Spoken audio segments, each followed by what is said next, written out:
Hello, welcome to Disha kitchen. வியாழக்கிழமை பௌர்ணமி அன்னைக்கு நாங்கள் எல்லாரும் சிவகங்கை மாவட்டம் பிள்ளையார்பட்டி கற்பக விநாயகர் தரிசிக்க சென்றிருந்தோம். அதை பற்றி தான் நம்ம இன்றைக்கி பார்க்க போகிறோம். எங்களுக்கு எங்கள் ஊர்லேருந்து ட்ரெயின் கிடையாது அப்படிங்கிறதுனால நாங்கள் திருவாரூர் போய் தான் காரைக்குடி ட்ரெயினை பிடிக்கணும். நாங்கள் எங்கள் ஊர்லேருந்து போயிட்டு திருவாரூரில் கரெக்டாக ட்ரெயினை பிடிச்சிட்டோம் 6:20க்கெல்லாம். அங்கேருந்து நாங்கள் காரைக்குடி சென்று அடையும் போது கரெக்டாக மணி 9:30ங்க. காரைக்குடி போயிட்டு அங்கேருந்து கால் டாக்ஸி புக் பண்ணிக்கிட்டு நாங்கள் நேராக பிள்ளையார்பட்டி சென்றடைஞ்சிட்டோம். போகிற வழியிலே குன்றங்குடி இருக்குது, இருந்தாலும் விநாயகரை தரிசனம் பண்ணிவிட்டு ரிட்டனில் தான் குன்றங்குடி வந்தோங்க. நாங்கள் போன அன்னைக்கு கூட்டம் இருந்ததுங்க.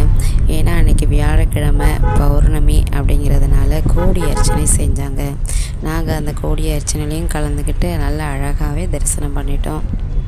இப்போ தான் நம்ம சேனலை ஃபஸ்ட் டைம் பார்க்குறீங்க அப்படின்னா சப்ஸ்கிரைப் பண்ணிவிட்டு மறக்காமல் பக்கத்தில் இருக்க பெல் பட்டனை கிளிக் பண்ணிக்கோங்க.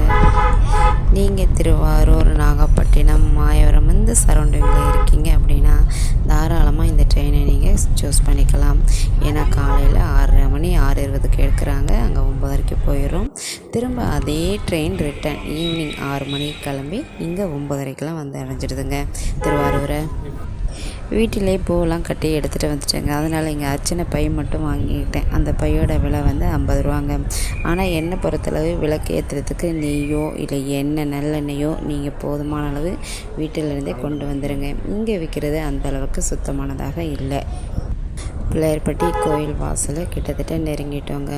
போகிற வழியில் வாசல்லையே காரைக்குடி பலகாரம், முறுக்கு, சீடை இது மாதிரிலாம் விற்கிறாங்க. உங்களுக்கு ஏதாவது தேவை அப்படின்னாலும் நீங்கள் வாங்கிக்கலாம். கோயிலில் பௌர்ணமி அன்னைக்கு கோடி அர்ச்சனை நடக்கிறது அப்படிங்கிறதுனால மந்திரம் குளிச்சுக்கிட்டே இருக்குது. அழகாக உள்ளே போயிட்டு ரொம்ப நேரம் நினைக்கல, கொஞ்சம் நேரத்தில் விநாயகரை தரிசனம் பண்ணிவிட்டு பிரகாரத்தை எல்லாம் சுற்றி வந்த பிறகு அங்கே யாரும் வந்து விநாயகருக்கு அர்ச்சனை பண்ணியிருக்காங்க. அதையும் கலந்து அழகாக தரிசனம் முடிச்சிட்டோம் நாங்கள்.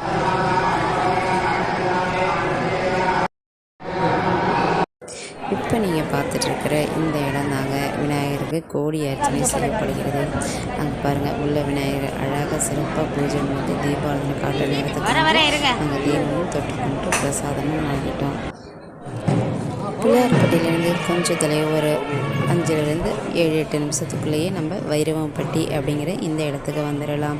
இங்கே வைரவர், சிவன், வடிவுடை அம்மாள் அனைவரையும் சிறப்பாக தரிசனம் முடிச்சிட்டோங்க. இங்கேயும் தரிசனம் முடித்ததுக்கு அப்புறமா நாங்கள் போகிற வழியிலே லக்ஷ்மி குபேரர் கோயில் அப்படின்னு ஒன்று இருக்குது அப்படின்னாங்க. சரி, அதையும் பார்த்துடலாம் அப்படின்னு அங்கே போனாங்க. அங்கேயுமே லக்ஷ்மி குபேரர், குபேரோட மனைவி, ரொம்ப அழகான ஒரு திவ்ய தரிசனம். லக்ஷ்மி குபேரர் கோவில் மாதிரி இருக்காங்க. ஒரு மண்டபம் மாதிரி இருக்குது. அதற்குள்ளே கீழே வந்து தாமரை பீடம், அதுலேருந்து நம்ம 2 பக்கமும் படிகள் இருக்குது. அதுலேருந்து மேலே போனோன்னு தான் மாடியில் தான் லக்ஷ்மி குபேரர் இருக்காங்க. அங்கேயும் சிறப்பாக தரிசனம் முடிஞ்சதுங்க. வியாழக்கிழமை அமாவாசையில் இங்கே சிறப்பாக பூஜை செய்வாங்களாம். இதற்கு பக்கத்தில் ஒரு சின்னதாக ஒரு பார்க் மாதிரி இருக்குது. அது குழந்தைங்க விளையாடுறதுக்கெல்லாம். பிள்ளைங்க வந்தாங்க அப்படின்னா கொஞ்சம் விளையாட விட்டு கூட்டிகிட்டு போயிடலாம். நீங்கள் பிள்ளையார்பட்டி விநாயகர், வைரவன்பட்டி வைரவர், லக்ஷ்மி குபேரர் கோயில் எல்லாமே பக்கம் தான். அப்படியே முடிச்சுட்டு குன்றங்குடி கோயில் நெருங்கிட்டுருக்கோம். குன்றங்குடி கோயிலில் அர்ச்சனைக்கு பொருள் வாங்குகிறோம். ஆனால் அங்கே பூ உதிரி பூன்னு கிடையாது, எல்லாம் மாலைங்கிறாங்க. ஒரு மாலை 100 ரூபா. அதனால் முடிந்தால் நீங்கள் அரளிப்பூ வீட்டிலே வாங்கி கட்டி எடுத்துகிட்டு போய்க்கலாம். போகும்போது எனக்கு வீடியோ எடுக்க முடியலை. 12:30-1 மணிக்குள்ளே நட சாத்திடுறாங்கங்க. அதனால் அதற்கு முன்னாடி போகிற மாதிரி பார்த்துக்குங்க. இல்லைன்னா அவசரம்னு மேலே போயிட்டு கீழே பரபரன்னு இறங்கி வர மாதிரி இருக்குது. அனைத்து கோயிலும் தரிசனம் சிறப்பாக முடிஞ்சு லஞ்சுக்கு காரைக்குடி பஸ் ஸ்டாண்ட் பக்கத்தில் இருக்க ஜெயினிகா அப்படிங்கிற ஒரு சைவ ஹோட்டலில் சாப்பிட்டுட்டு அங்கேருந்து நாங்கள் ஜங்ஷன் கிளம்புனோங்க. இங்கே சாப்பிட்டு முடிச்சுட்டு ஜங்ஷன் போகிறதுக்கு 2 ஆயிடுச்சு.